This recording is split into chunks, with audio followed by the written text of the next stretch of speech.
Hello friends, अभियान civil services के platform पे आपका एक वार्म वेलकम है। My name is Alok Singh और आज मैं आपके साथ जो द हिंदू का एडिटोरियल डिस्कशन है वो करने जा रहा हूँ। ये टॉपिक जो आपका है अर्बन फ्लड्स पे बेस्ड है। ये आपके जीएस के चारों पेपर से कोलिंग्ड है, यानी कि जीएस पेपर 1 के ज्योग्राफी के टॉपिक से along with GS paper 2 it deals with the urban governance and paper 3 में आपका जो है डिज़ास्टर मैनेजमेंट के टॉपिक से भी रिलेटेड है। बिसाइड्स दैट ये एडिटोरियल जो है राइटर ने बैंगलोर के फ्लड के बारे में लिखा है कि how corruption has been the lead cause कि बैंगलोर की इतनी disaster situation after flood create हुई थी। तो ये करप्शन के टॉपिक पर उन्होंने डिस्कशन करते हुए एथिक्स के पर्सपेक्टिव को डिस्कस किया है as a resort to cure this corruption. तो ये आपके जीएस के पेपर 4 से भी कोलिंग्ड है। तो यू कैन सी कि अर्बन फ्लड का टॉपिक कैसे आपके चारों जीएस के पेपर से कोलिंग्ड है। तो लेट्स बिगिन कि अर्बन फ्लड्स होते क्या हैं। Friends, of a recent past few years आपने कई लास्ट कुछ ईयर्स में देखा होगा कि अर्बन फ्लड का topic time again every now and then discuss होता रहा है। पिछले कई सालों में जो इंडिया की टॉप मोस्ट मेट्रो सिटीज़ हैं, that is Chennai along with Kerala, Hyderabad, Mumbai और गुड़गांव में जो अर्बन फ्लड्स के इशू हमेशा डिस्कस होते रहे हैं। 3-4 घंटे की एक हैवी रेनफॉल होती है और पूरा सिटी एक हॉल्ट पे आ जाता है। तो वी विल डिस्कस कि what are the causes of urban flooding, इनका इम्पैक्ट क्या है और आफ्टर इफेक्ट्स अर्बन फ्लड्स के क्या होते हैं।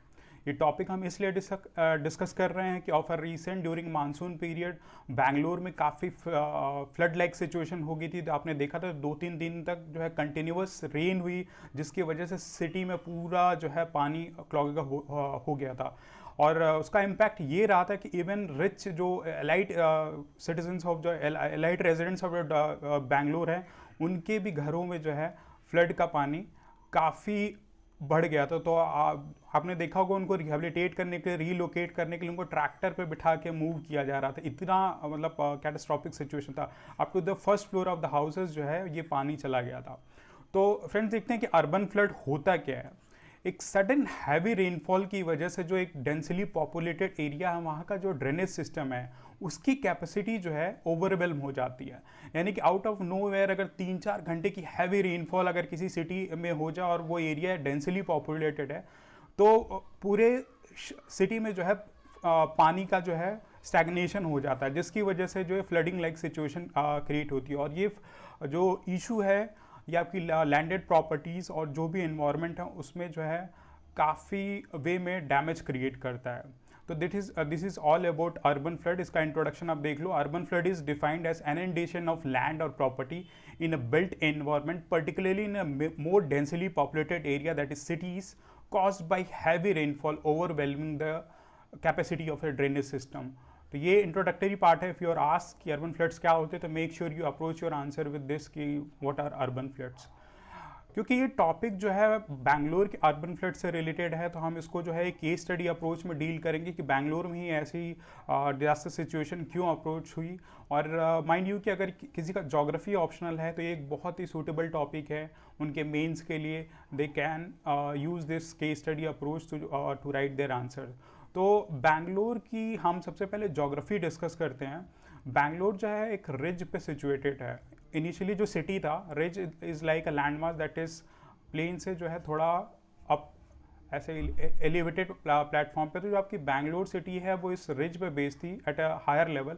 और ये जो है वैली रीजन है, रिज के दोनों साइड पे वैली रीजन है और सिटी का लोकेशन यहाँ होता था। और ये जो रिज है ऐसा watershed for 2 rivers, that is Kaveri and Ponnaiyar river के लिए ऐसा वाटर शेड सर्व करती है। और रिसेंट क्या है कि सिटीज़ जो हैं ये टॉप रिज पे लोकेटेड और इन वैलीज़ में जो है एग्रीकल्चर खेती हुआ करती है, राइट। और क्योंकि रिवर्स का मूवमेंट इन वैलीज़ में है, तो इन रिवर्स के थ्रू कनेक्टिविटी करके कैनाल्स बनाए गए हैं। और ऐसे ये आपकी जो है कुछ जो है बंड्स इरेक्ट किए गए हैं ताकि जो है ये रिवर के जो पानी है लेक में इकट्ठा करके जो है इरिगेशन के लिए यूटिलाइज किया जा सके, राइट।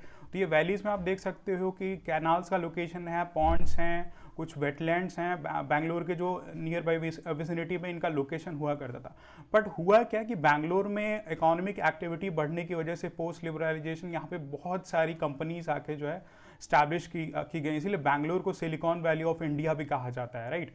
तो अब जब कंपनीज का इस्टेब्लिशमेंट यहाँ हुआ तो बहुत सारी पॉपुलेशन की जो है ग्रोथ यहाँ पे होने लगी। आप देख सकते हो कि 1901 में जो बैंगलोर की पॉपुलेशन थी अराउंड 1.6 लाख थी, बट ऑफ अ रीसेंट जो है इनकी पॉपुलेशन जो है मोर देन 1 करोड़ होगी। तो जब पॉपुलेशन किसी सिटी में बढ़ेगी तो वहाँ पे जो है रेजिडेंशियल कॉम्प्लेक्सेस के लिए डिमांड बढ़ेगी, ऑफिस की लिए लैंड के लिए डिमांड बढ़ेगी। तो उससे क्या होगा कि डिमांड जो बैंगलोर में इन लैंडेड प्रॉपर्टीज का काफ़ी शूटअप हो गया, तो सिटी सेंटर में प्रॉपर्टी लेना बहुत ही टफ हो गया। तो जो रियल एस्टेट बिल्डर्स उन्होंने क्या किया, जो है वैलीज़ में जो लैंड की अवेलेबिलिटी थी यहाँ पे जो है इन्होंने हाउस का कंस्ट्रक्शन, कॉम्प्लेक्सेस का कंस्ट्रक्शन जो है शुरू कर दिया। अब क्योंकि ये लो लाइन एरिया में है, यहाँ पे ऑलरेडी लेक्स और पॉन्ड्स और बाकी जो कैनाल्स लोकेटेड थे, लेकिन अब क्योंकि यहाँ पे बिल्डिंग्स का कंस्ट्रक्शन हो रहा है तो इन सबको जो है इन्होंने डंप अप करना शुरू किया। तो इन केस अगर रेनफॉल अगर होती है तो जो बारिश का पानी है it has no way to go. पहले क्या होता था, लेक्स पॉन्ड्स में जो है ये कलेक्ट होकर अपना अब्जॉर्ब हो जाते थे, तो कोई भी ऐसे फ्लडिंग टाइप सिचुएशन नहीं होती थी। पर अब क्योंकि ऑफिसेज, बिल्डिंग्स और कॉम्प्लेक्सेस बन चुके हैं इन लो लाइंग एरियाज में, तो ये लेक्स और पॉन्ड्स तो खत्म हो गए, तो बारिश का पानी जाएगा तो जाएगा कहाँ, and that leads to the flood like situation की आउट ऑफ नो वे अगर 3-4 घंटे की भी बारिश हो जाती है तो पानी का लेवल ग्राउंड से काफ़ी ऊपर हो जाता है। तो ये सारा कुछ है कि ऑब्स्ट्रक्शन इन द वैली, रेजिडेंशियल्स बनाने की वजह से वैली में ऑब्स्ट्रक्शन क्रिएट हुआ और ब्लॉकेज ऑफ द कैनाल, जो कैनाल बने थे उनका ब्लॉकेज शुरू हो गया। वैली में कंस्ट्रक्शन का, जैसे मैंने डिस्कशन किया कि that led to the obstruction of movement of the water in the valley. तो ये सारी सिचुएशन है, मैन मेड कॉज है, क्योंकि पहले जो है इनकी टॉप लेवल पे रिच पे जो है बैंगलोर की सिटी थी, पर अब लो लाइंग एरिया में है तो थोड़ी भी बारिश होती है तो बहुत सारा जो है डिज़ास्टर इम्पैक्ट क्रिएट होता है, फ्लड लाइक सिचुएशन अराइज हो जाती है। तो ये कुछ सिनेरियो जो है particularly with respect to Bangalore है। बट जैसा मैंने डिस्कस किया, बिसाइड्स बैंगलोर और भी सिटीज़ हैं, दैट इज़ गुड़गांव, मुंबई, चेन्नई, केरला में आपने देखा last year, along with Hyderabad, इन सारी अर्बन सिटीज़ में अर्बन फ्लड का एक इशू बहुत ही क्रिटिकल इशू रहा है। तो इस फ्लडिंग का जो है ओवरऑल कॉज क्या है उस पर हम डिस्कशन करते हैं। तो सबसे पहला जो रीज़न है वो है encroachment on the drainage channels. जो भी ड्रेनेज चैनल्स हैं सीवेज के ट्रीटमेंट के लिए, इनका जो है इंक्रोचमेंट हो चुका है। जो रिवर्स कैनाल्स हैं उनका इंक्रोचमेंट हो चुका है। अलॉन्ग विद दैट कि वेटलैंड जो आप देखते हो कि मार्शी एरियाज होते हैं जो कि बहुत सारी बायोडाइवर्सिटी और वाइल्ड लाइफ को सस्टेन करते हैं। अलॉन्ग विद दैट एक वाटर का सोक पिट सर्व करते हैं कि बारिश होती है तो इन वेटलैंड्स में आके पानी इकट्ठा होता है, जिससे ये पानी का अब्जॉर्प्शन कर सकते हैं। अलॉन्ग विद दैट जो लेक्स भी होते हैं वाटर स्टोरेज के लिए सर्व करते हैं, बारिश का पानी इनमें भी इकट्ठा होता है। नेक्स्ट जो है रिवर बेड जो होती हैं, आपकी रिवर का फ्लो होता है, उसमें सिल्ट और बहुत सारे ऐसे डिपॉजिट्स होते हैं जिनकी टेंडेंसी होती है कि वाटर को जो है वो ऑब्जॉर्ब कर सकें। But all because of irregular mining अगर होती है तो ये इन रिवर बेड का जो है डिस्ट्रक्शन होता जा रहा है, जिसकी वजह से जो है ये सिल्ट पार्टिकल्स और इनका जो है यहाँ पे प्रेजेंस नहीं रहता, जिससे जो है वाटर का ऑब्जॉर्प्शन हो सके। तो and these are the causes that are leading to जो है एडवर्स सिचुएशन बिल्डिंग जो है टू ओवरऑल एक urban flood like situation. Large scale encroachment without widening the natural drains. जो आपकी ड्रेन्स पहले थी, आपने को मैंने बताया कि 1900 के अराउंड में जो है बैंगलोर की पॉपुलेशन जो थी 1 लाख थी, अभी क्या है इट्स मोर देन 1 करोड़। तो जो यहाँ पे पॉपुलेशन का पे लोड है बढ़ता जाएगा, तो इनके थ्रू जो वेस्ट का क्रिएशन होगा, जो ड्रेनेज की पे लोड होगा वो बहुत ज़्यादा बढ़ता जाएगा। लेकिन जो all because of poor planning जो है इन ड्रेनेज की जो है वाइडनिंग नहीं की गई। ये सेम लेंथ और cross section of drainage system है, जिसकी वजह से अगर थोड़ा भी पे लोड ज़्यादा होता है along with the lot of rainfall, तो जो है एक पानी का जो है स्टैग्नेशन यहाँ पे हो जाता है और एक फ्लड लाइक सिचुएशन बिल्डअप होती है। Besides all this human made cause जो है क्लाइमेट चेंज भी कहीं ना कहीं बहुत बड़ा रिस्पॉन्सिबल फैक्टर है। क्लाइमेट चेंज जो है आप देखते हो ग्लोबल वार्मिंग की वजह से जो है अर्थ पे जो है टेम्परेचर कितना बढ़ता जा रहा है। तो उसका एडवर्स इम्पैक्ट ये है कि कहीं पे जो है बहुत हैवी रेनफॉल हो रही है and somewhere the rainfall is quite बहुत ही डेफिशिएंट होती आ रही है।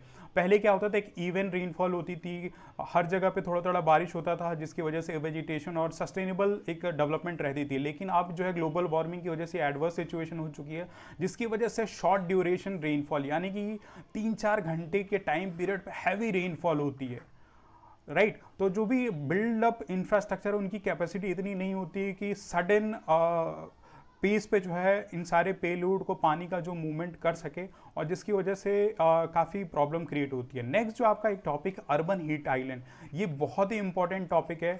ऑफ रिसेंट आपने देखा होगा कि 70% ऑफ द पॉपुलेशन ऑल दो रूरल एरियाज में रिसाइड कर दिया, 30% is urban areas in India. पर ऐसा अनएक्सपेक्टेड कि बाई 2045 दो 50% ऑफ द पॉपुलेशन जो है इन अर्बन एरियाज में रिसाइड करेगी। तो अर्बन ग्रोथ का जो काफ़ी फ्लरिशिंग हो रहा है, उसकी वजह से क्या हो रहा है, ऑफिसेज, बिल्डिंग, रेजिडेंशियल कॉम्प्लेक्सेस बन रहे हैं और सड़कों का जो है कॉन्क्रीटाइजेशन हो रहा है। बिसाइड्स दैट जो वेजिटेशन है, ट्रीज, प्लांट और इनका जो है कट करके जो बिल्डिंग्स बनाई जा रही हैं। नेक्स्ट जो बिल्डिंग्स हैं, आप देखते हो कि विंडो पैन, शीशों की जो है बिल्डिंग्स बनी रहती हैं जो डार्क कलर की ग्लासेस होती हैं, और डार्क कलर जो भी मटेरियल होते हैं उनकी टेंडेंसी होती है कि वो सनलाइट को क्वाइट अ हायर रेट पे ऑब्जॉर्व कर पाती हैं। नेक्स्ट जो है ऑफिसेज बन रही हैं, तो एयर कंडीशन से एसी रूम्स होते हैं, और एसी के थ्रू भी आप देखते हो कितना सारा हीट जनरेट होता है। तो ऑल टुगेदर अगर ये सिटी है तो एक ऐसा डोम शेप्ड स्ट्रक्चर एक सिटी में जो है पूरा हीट जो है जनरेट हो रहा है, कहीं से भी हीट अब्जॉर्प्शन और मूवमेंट की जो है टेंडेंसी नहीं है, तो एक डोम शेप्ड स्ट्रक्चर बन जाता है, जिसको जो है हम अर्बन हीट आइलैंड बोलते हैं, राइट। तो अर्बन हीट आइलैंड होने की वजह से क्या होता है, यहाँ पे जो है काफ़ी हीट हो जाती है, जिससे जो यहाँ का एयर प्रेशर है वो लो हो जाता है। आप जानते हो कहीं भी अगर टेम्परेचर ज़्यादा होता है तो वहाँ की एयर डेंसिटी लो हो जाती है, जिसकी वजह से एक लो प्रेशर सिस्टम बिल्डअप होता है। तो आसपास के जितने भी वेपराइज क्लाउड सिस्टम है यहाँ इन अर्बन हीट आइलैंड की तरफ अप्रोच करते हैं, all because movement of high pressure से जो है लो प्रेशर की तरफ इन क्लाउड्स का मूवमेंट होता है, और इन अर्बन सिटीज़ पे कोएगुलेट करके क्लाउड जो है एक हैवी रेनफॉल करते हैं। And that is one of the leading cause कि ये जो अर्बन फ्लडिंग का इशू है, अर्बन हीट आइलैंड जो है काफ़ी एक लीडिंग कॉज है जो फ्लड लाइक सिचुएशन क्रिएट करता है।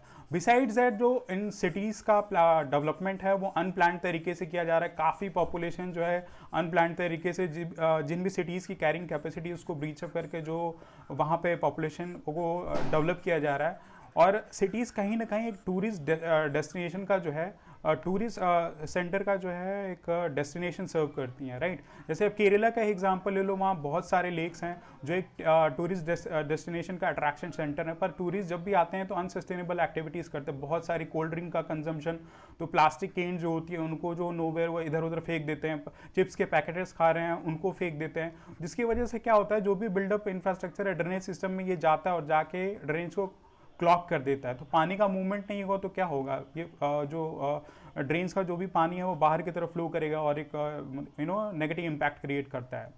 बिसाइड्स केरला का आपने लास्ट ईयर देखा था, केरला और तमिलनाडु में, कि वाटर फ्रॉम द डैम्स, क्योंकि इन एरियाज़ में जो रिवर का मूवमेंट होता है तो यहाँ पे बहुत सारे डैम्स बनाए गए हैं जिसमें वाटर का स्टोरेज किया जाता है, लेकिन अब एक हैवी रेनफॉल होगी तो इन डैम्स में जो है पानी अपनी जो है लिमिट से क्रॉस हो जाता है। तो क्या होता है कि अब पानी क्रॉस हो गया और इनका ओवरफ्लो होगा तो जो डैम की मैनेजमेंट कमेटीज़ होती हैं वो इन गेट्स, डैम के गेट्स को जो खोल देती हैं। और इशू क्या है, इट्स नॉट कि खोल देती हैं विदाउट इन्फॉर्मिंग, कभी कभी डिपार्टमेंट्स के बीच में इंटर डिपार्टमेंटल कोऑर्डिनेशन नहीं होता, इन्फॉर्म नहीं करती कि हम ऐसी कुछ एक्टिविटी करने वाले हैं। तो डैम के जो सराउंडिंग में लो लाइंग एरियाज, अब यहाँ डैम से अगर पानी फ्लो करेगा तो हैवी अमाउंट ऑफ वाटर जो है फ्लो अप करेगा, तो जो डैम के विसिनिटी में लो लाइंग एरियाज में पॉपुलेशन है, जो भी वेजिटेशन फ्लोरा फौना है वो तो पूरा एकदम डूब जाएगा। जैसे उत्तराखंड में आपने देखा, केरला में देखा, यही सिचुएशन है कि water from the dams one of the leading cause of the urban floods. दूसरा टॉपिक जो है एंथ्रोपोजेनिक कॉजेज, जो हमारे ह्यूमन के थ्रू कॉज अप होते हैं, उसमें एक है इलीगल माइनिंग।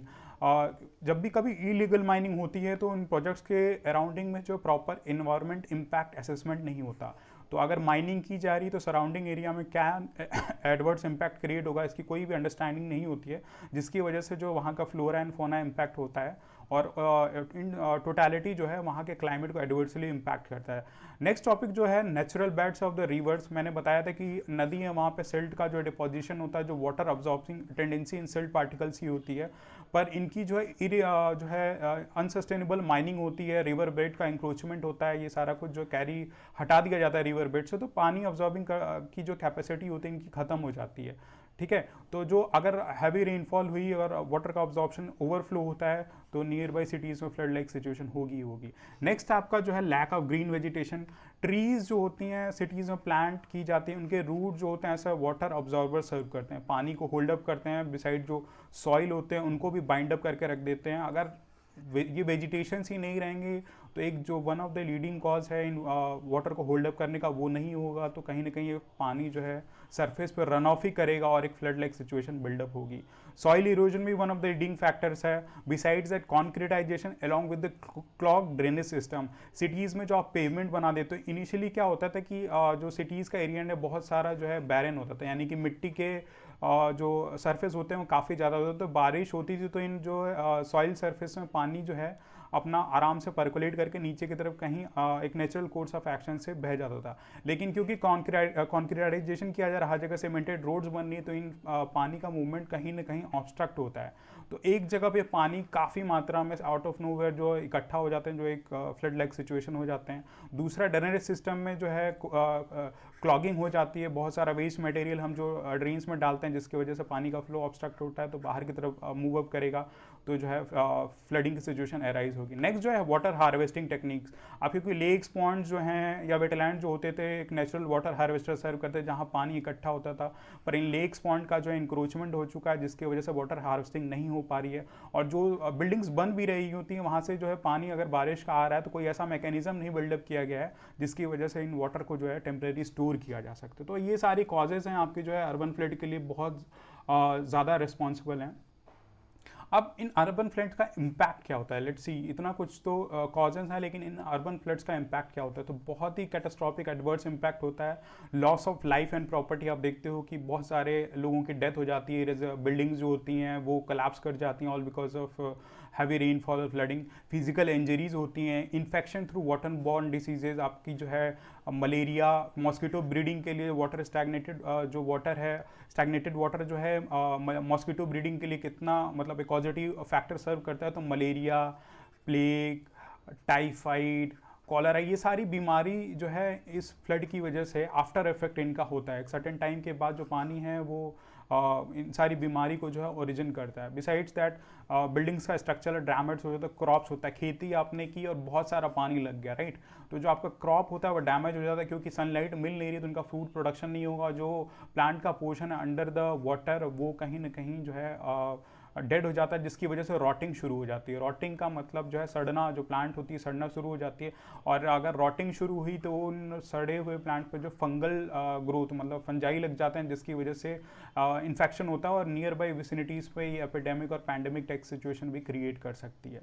तो ये सारा कुछ है, और along with the disruption of water supply, जो आप पीने का पानी है वो हैवी रेनफॉल की वजह से सारा जो इंफ्रास्ट्रक्चर आपका सप्रेस होता है, तो वाटर सप्लाई पे भी नेगेटिव इम्पैक्ट होता है। सीवेज ओवरफ्लो करता है, पावर एंड ट्रांसमिशन लाइन जो होती हैं आपकी, इलेक्ट्रिसिटी चल जाती है, पोल्स हर जगह जो है अगर जो इलेक्ट्रिसिटी सप्लाई के लिए वो गिर जाते हैं तो पावर ट्रांसमिशन पे भी नेगेटिव इम्पैक्ट पड़ता है।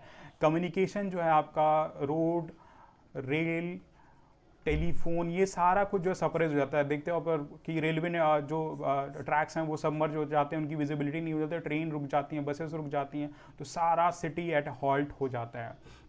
बिसाइड्स इकोलॉजिकल इम्पैक्ट भी हैं इनकी जो है कि सराउंडिंग फ्लोरा फोना पे नेगेटिव इम्पैक्ट करते हैं और एक साइकोलॉजिकल ट्रॉमा भी बिल्डअप करता है। अब इतना सारा कुछ सिचुएशन हो रहा है, you have made all your efforts to build a house, car खरीदी आपने, बहुत एफर्ट्स, फ्लड आया और सारा कुछ डैमेज हो गया, तो और बिसाइड्स दैट लॉस ऑफ आपने नियर एंड डियर वंस की जो है लॉस ऑफ लाइफ होती है, तो एक नेगेटिव इमेज जो है इन सारी चीज़ों की बनती है और आपको मेंटली कहीं ना कहीं बहुत ज़्यादा सप्रेस करती है, तो एक साइकोलॉजिकल ट्रामा का सोर्स होता है। बिसाइड्स जो आपने ट्रीज़ प्लांट्स जो किए होते हैं, सिटीज़ में फ्लड आती है और ये सारा कुछ बहा के ले जाती है, तो वेजिटेशन का लॉस होता है, रिवर बैंक इरोजन होते हैं, stagnation of storm water and contamination of consumable water health problem को कॉज अप करती हैं, प्लेग जैसे बीमारियों को बढ़ाती हैं। तो ये सारा कुछ जो है अर्बन फ्लडिंग का इम्पैक्ट है सोसाइटी में क्रिएट होता है।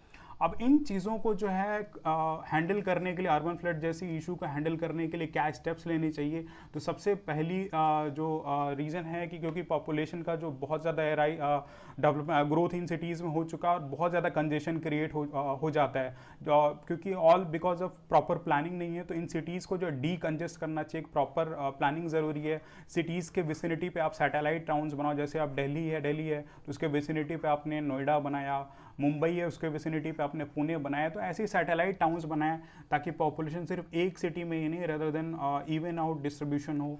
तो इन सिटीज़ का डीकंजेशन बहुत ज़रूरी है। मोर एंड मोर ट्रीज़ का प्लांटेशन, ताकि क्लाइमेट पे नेगेटिव इम्पैक्ट ना क्रिएट हो, वाटर रिटेंशन हो, कूलर कंडीशंस इन प्लांट की वजह से बिल्डअप हो। वेटलैंड्स का कंजर्वेशन, जो मैंने बताया कि वेटलैंड्स मार्शी एरियाज होते हैं जो नेचुरल सोकपीट वाटर सर्व करते हैं, तो इन वेटलैंड्स को बचाना बहुत ज़रूरी है जो ऑलरेडी एग्जिस्ट हैं, और सिर्फ सेव ही नहीं करना, ऑलरेडी जो इंक्रोच वेटलैंड्स हैं उनको रिक्लेम करना बहुत ज़रूरी है। यानी कि मोर एंड मोर वेटलैंड्स का जो है स्टैब्लिशमेंट बहुत ज़रूरी है। आप जानते हो कि रामसर कन्वेंशन के थ्रू इन वेटलैंड्स का कंजर्वेशन किया जाता है, जो कि सिर्फ वाटर के लिए नहीं, वाइल्ड लाइफ के लिए भी बहुत ज़्यादा ज़रूरी है। As a source of sustenance of life जो है ये वेटलैंड सर्व करते हैं। बिसाइड्स जो ड्रेन्स की डीसिल्टिंग, यानी कि जो भी वहाँ पे आपकी सिल्ट डिपॉजिशन ड्रेनेज में होता है जिसकी वजह से ऑब्स्ट्रक्शन क्रिएट होता है, तो उनकी जो रेगुलर डीसिल्टिंग बहुत ज़रूरी है। सीवर्स का जो है एनलार्जमेंट बहुत ज़्यादा जरूरी रिक्वायर्ड है ताकि वो ज़्यादा से ज़्यादा पेलोड कैरी कर सकें।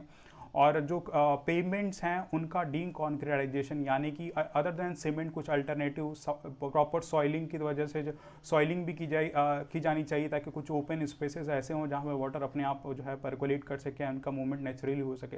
वाटर वेस्ट का अनक्लॉगिंग बहुत नीडेड है। अनसेग्रीगेटेड गार्बेज, जो भी आप कूड़ा डेवलप कर रहे हो उनका जो है हैंडलिंग बहुत ज़रूरी, रेदर देन उनको डिस्पोज करना इन ड्रेनेज सिस्टम और सराउंडिंग एरियाज में उनका proper management within the ambit of solid waste management, जो एक टॉपिक है आपने पढ़ा होगा, उसके थ्रू बहुत ही क्रूशियल है। ये सारा कुछ तो ओवरऑल मतलब डिस्कशन था अर्बन फ्लड का। लेकिन अब हम आते हैं एडिटोरियल पे, जो क्लॉज राइटर ने डिस्कस किए हैं कि बैंगलोर में जो लीडिंग कॉज अर्बन फ्लड का है, उसके आफ्टर इफेक्ट बहुत डिजास्टर, उसके पीछे उन्होंने करप्शन को बहुत बड़ा रीज़न बताया है। उन्होंने बताया गवर्नमेंट ने कुछ लीडिंग स्टेप्स लिए थे जिसमें गवर्नमेंट ने अनऑथोराइज जो इंक्रोचमेंट उनके डेमोलिशन को जो है मतलब लीगलाइज किया था, लेकिन इस पर कोई भी एक्टिविटी ली नहीं गई है। बिसाइड्स जो ऑलरेडी बिल्डअप एरिया वहाँ पे जो ड्रेन्स हैं उनकी भी डाइवर्जन की बात की गई थी, लेकिन सिस्टम में इतना करप्शन है, जो रियल इस्टेट डेवलपर्स हैं वो गवर्नमेंट ऑफिशियल के साथ नेक्सस डेवलप करके इन डेमोलिशन को उन्होंने स्टे किया हुआ है। तो अभी भी जो है ये एक लीडिंग कॉज है जिसकी वजह से ऐसा डिजास्टर इम्पैक्ट जो है बैंगलोर में क्रिएट किया। तो उन्होंने जो करप्शन को ऐसा ग्रीज ऑफ द सिस्टम बनाया था, उन्होंने सरकास्टिक वे में बोला कि करप्शन जो है सिस्टम में जो है रेड टेपिज्म को जो है सर्व करता है। यानी कि आप सीधी सी बात है, अगर आप कोई काम अपना करवाना चाहते हो जो 1 महीने 2 महीने से डिले होता जा रहा है, आप जो ऑफिशियल्स को अगर ब्राइब करोगे तो विद इन नो टाइम जो है आपका काम हो जाता है। तो कहीं ना कहीं ये रेड टेपिज्म को सर्व करता है, बट इनका एडवर्स इम्पैक्ट है, जो प्रिविलेज हैं वही शायद ब्राइब अप कर सकते हैं, और इसलिए करप्शन जो है इकोनॉमिक ग्रोथ को क्रिपल करता है। और जो अनडिजर्विंग इंडिविजुअल्स उनके पास बहुत क्वांटिटी में पैसा अवेलेबल होता है, जिससे सोसाइटी में इनइक्वलिटी और एक अनसस्टेनेबल डेवलपमेंट क्रिएट होती है। आप सोचो कि जो मतलब जो भी करप्ट इंडिविजुअल उनके पास वास्ट अमाउंट ऑफ मनी है, और क्योंकि इलीगल मनी है तो इनका जो है टैक्सेशन के एम्बिट में आना काफ़ी मुश्किल होता है। टैक्सेबल सोर्स ऑफ इनकम नहीं होती, अगर टैक्सेबल नहीं है तो कंट्री की डेवलपमेंट के लिए जो है रेवेन्यू के सोर्सेस यूटिलाइज नहीं किए जा सकते। दूसरा टॉपिक है कि जो आप कंपेयर करो, एक individual hard earn money earn करता है और एक करप्ट मीन से अर्न करता है, तो दोनों की जो है एक्सपेंडिचर मोड में बहुत डिफरेंस होगा। एक हार्ड जो अर्न बहुत मेहनत से कमाया हुआ पैसा है, वो उसको स्पेंड करने में 100 बार सोचेगा किसी चीज़ को खरीदने में, लेकिन एक करप्ट इंडिविजुअल जो होगा जिसके पास बहुत सारा पैसा है, वो सेकंड थॉट नहीं देगा, तो उसका जो है कंजम्पशन बिहेवियर बढ़ जाता है। और ये जो है आपके इकोनॉमिक्स की डिमांड एंड सप्लाई को जो मिसमैच करता है, यानी कि मोर एंड मोर किसी गुड्स की जो डिमांड को बढ़ा देते हैं, जिसकी वजह से प्राइसेस उनका राइज अप होता है, और ये कहीं ना कहीं इन्फ्लेशन कॉज करता है, जिससे सोसाइटी में जो है महंगाई भी बढ़ती है। तो उसकी रिक्वायरमेंट ये है कि हमें जो है इन करप्ट ऑफिशियल्स, पॉलिटिशियंस, रेगुलेटर और प्राइवेट प्लेयर्स की जो है इनको जो है इनकी बिहेवियर को समझना बहुत ज़रूरी है, जिसकी वजह से जो हम जो एंटी करप्शन मेजर्स जो है ले सकें। और ऐसा नहीं कि कुछ एफर्ट्स नहीं लिए गए हैं, बहुत सारे ऐसे लॉज हैं जैसे prevention of corruption act, prevention of money laundering act, ये सारा कुछ जो है करप्शन से डील करने के लिए है। लेकिन ये लॉज ऐसा देखा गया है काफ़ी नैरो रहे हैं, इनके कुछ अपने लूप होल्स रहे हैं, जो ये गवर्नमेंट ऑफिशियल जो भी प्रिविलेज हैं इनको जो है उन पॉलिटिशियंस और ब्यूरोक्रेट्स ने अपने फेवर में जो बेंड करके इन लॉज का यूटिलाइज करते हैं। तो हम नेक्स्ट देखते हैं कि इन लॉज का लूप होल क्या है। तो राइटर ने जनरली 2-3 पर्सपेक्टिव जो है लूप होल्स के डिस्कस किए हैं। उसमें सबसे पहला जो लूप होल उन्होंने डिस्कस किया है लीगल डेफिनेशन ऑफ करप्शन। उन्होंने बोला कि करप्शन कुछ ऐसे डिफाइन किया गया है कि जो मेन कल्प्रिट है वो एस्केप कर सकता है। तो उन्होंने बताया कि इंडिया में जो लॉ है वो सिर्फ पब्लिक सर्वेंट्स की करप्ट एक्टिविटी को ही रिकॉग्नाइज करता है, रदर देन प्राइवेट करप्शन जो है वो रिकॉग्नाइज नहीं होता है। तो इस लूप होल का फ़ायदा उठा के जो गवर्नमेंट ऑफिशियल हैं वो प्राइवेट इंडिविजुअल को एज अ प्रॉक्सी यूज़ करते हैं और on behalf of this officials ये प्राइवेट इंडिविजुअल जो है करप्ट एक्टिविटीज़ को काम करते हैं। अब इसका सबसे बड़ा एग्जाम्पल है कि एक गवर्नमेंट ऑफिशियल के पास बहुत सारा पैसा है और वो रियल इस्टेट एक डेवलपर के पास जाता है और उसको ब्लैक से वाइट में कन्वर्ट कराने के लिए बोलता है, ठीक है। तो अब क्या होता है कि ये डेवलपर जो है ऑन पेपर दिखाता है प्रॉपर्टी जो है 30 लाख की है, लेकिन 3 करोड़ की प्रॉपर्टी को जो है वो अंडर द टेबल 3 करोड़ का कैश लेके और इस पैसे को जो वाइट करा देता है। तो ऐसे जो है आपने देखा कि कैसे इस लूप होल का यूटिलाइज करके जो है ये करप्शन को परपेचुएट किया जा सकता है।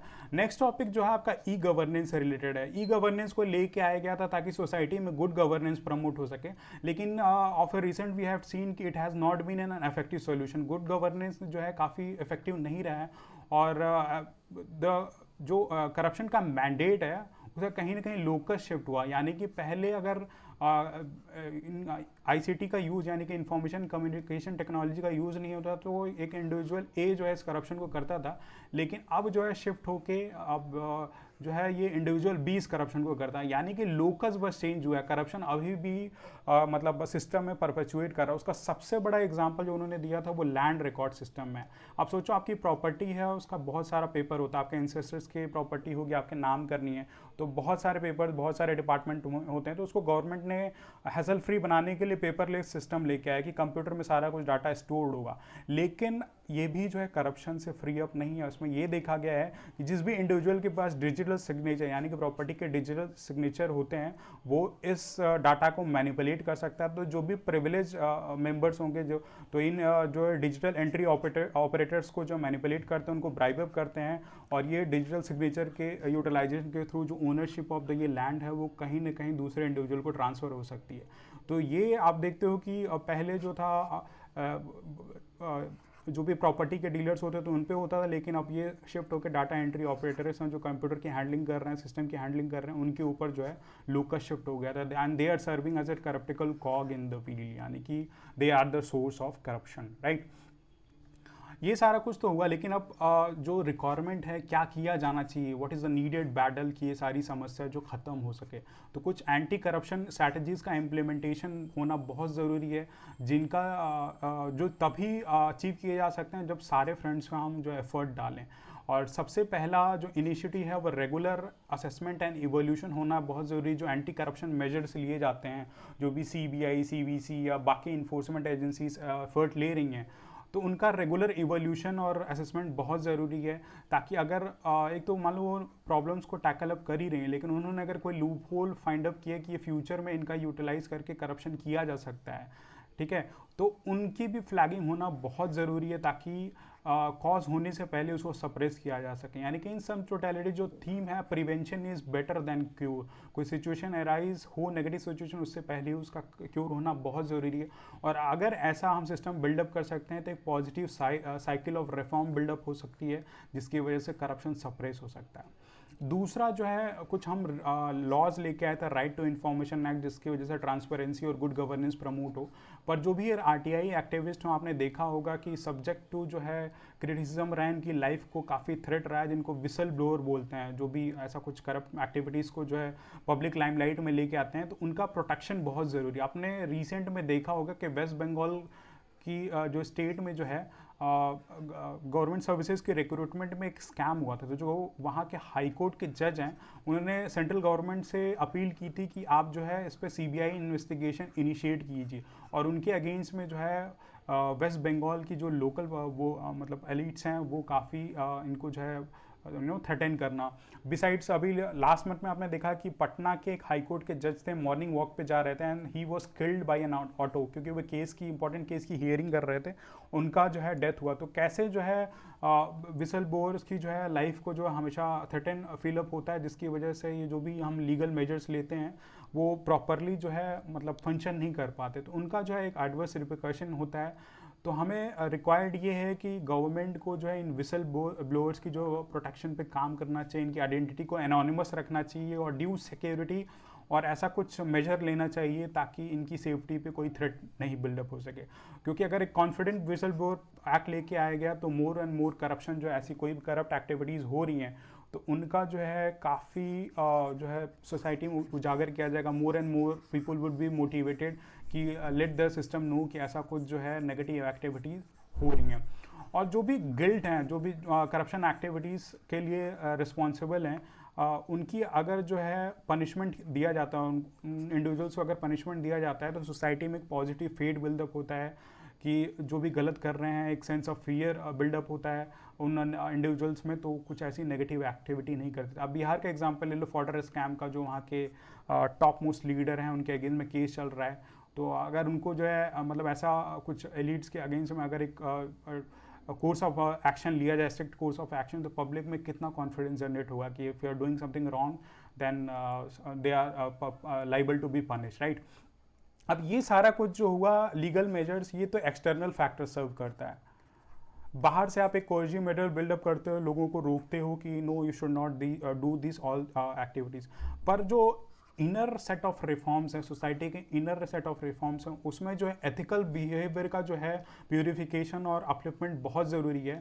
तो सोसाइटी में अगर एथिकल बिहेवियर प्रमोट अगर किया जाएगा तो जो भी इंडिविजुअल, जो भी ऑफिशियल्स हैं वो एम्पैथेटिक होंगे, काइंड होंगे, उनके अंदर में एक थॉट प्रोसेस होगा कि उनकी कम्युनिटी के लिए लार्जर रिस्पॉन्सिबिलिटी, जिसकी वजह से हॉनेस्टी बिल्डअप होगी और वो करप्शन की तरफ जो इनटॉलरेंट होंगे। तो इनिशियली क्या है कि ऐसा उन्होंने राइटर ने सप्रेस किया कि जो भी मोरल साइंस अभी सोसाइटी में प्रेवलेंट है वो लार्जली ड्रिवन बाय रिलीजन है, और रिलीजन कहीं ना कहीं एक बायस्ड मतलब बिहेवियर को जो है डेवलप कर रहा है लोगों में, जो कि विट हैज़ फेल्ड कि मीट आउट करना है ऐसा कुछ, कि ऐसी नेगेटिव एक्टिविटी नहीं करना है। तो इसीलिए जो है इनका सोसाइटी में लार्जर एथिकल बिहेवियर को प्रमोट करने के लिए ऐसा मोरल कोड ऑफ कंडक्ट का डेवलपमेंट बहुत ज़रूरी है। ये सारी एक्टिविटी राइटर ने बोला तभी पॉसिबल है जब एक इफेक्टिव लीडरशिप सिस्टम को लीड करेगी, और ये लीडरशिप ऐसा नहीं है कि सिर्फ किसी एक इंडिविजुअल के थ्रू होगी, रेदर देन एक network of individuals leadership potential individuals की ज़रूरत है। ये टॉप लीडरशिप अगर मान लो तो अलॉन्ग विद NGOs, जो भी ऑफिशियल्स काम कर रहे हैं, सिविल सोसाइटी ऑर्गेनाइजेशन, और जो भी parallel network of the governance में अप्लाइड हैं और टॉप लीडरशिप सर्व करती हैं, उनका एनलाइटेंड होना बहुत ज़रूरी, तभी ये मेजर्स जो ऑन ग्राउंड जो है इम्प्लीमेंट हो सकते हैं, और तभी एक इफेक्टिव जो है सोसाइटी और गवर्नेंस जो बिल्डअप हो सकती है। तो राइटर ने एक थॉट दिया है कि in a democracy waiting for such a leadership to emerge miraculously from the so called benevolent dictators is a wishful thinking. यानी कि ऐसा कुछ जो है डेमोक्रेसी में एक्सपेक्ट करना है कि effective leadership in form of benevolent dictator आएगी, हर किसी की एक विशफुल थिंकिंग है।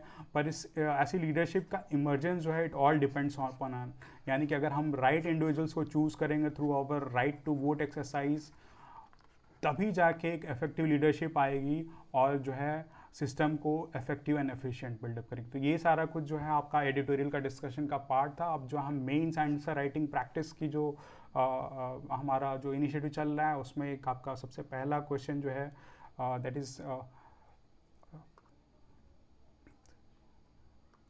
What are urban floods, mention the causes, impacts and solutions to handle it. 250 words में आपको इस आंसर को लिखना है, और ट्राई टू प्रैक्टिस, डेली आप प्रैक्टिस करो। और नेक्स्ट क्वेश्चन जो है आपका, Harappan civilisation was well known for its town planning. तो एक स्टैटिक आपका पेपर 1 का टॉपिक है हिस्ट्री से रिलेटेड, इन दोनों टॉपिक्स को लिंक करके एक अच्छा इफेक्टिव क्वेश्चन बिल्डअप किया जा सकता है। लेकिन आप इन टॉपिक्स को आइसोलेशन में प्रैक्टिस करो एंड मेक श्योर कि आप एक इफेक्टिव आंसर राइटिंग प्रैक्टिस करो, और विल मेक श्योर कि आपकी जो प्रैक्टिस है वो डेली इफेक्टिव बिल्डअप होती जाए, उनकी स्ट्रक्चरिंग, उनका कंटेंट, उनका रिप्रेजेंट बेटर होता रहे, ताकि आप मेंस के लिए जब अपीयर हों तो वेल प्रिपेयर्ड हों, क्योंकि आपकी हर दिन की प्रैक्टिस एक आपके लार्जर गोल को जो है सर्व करती है। तो ये आज का हमारा सेशन था। Hope you like it. तो till then, all the best and good bye.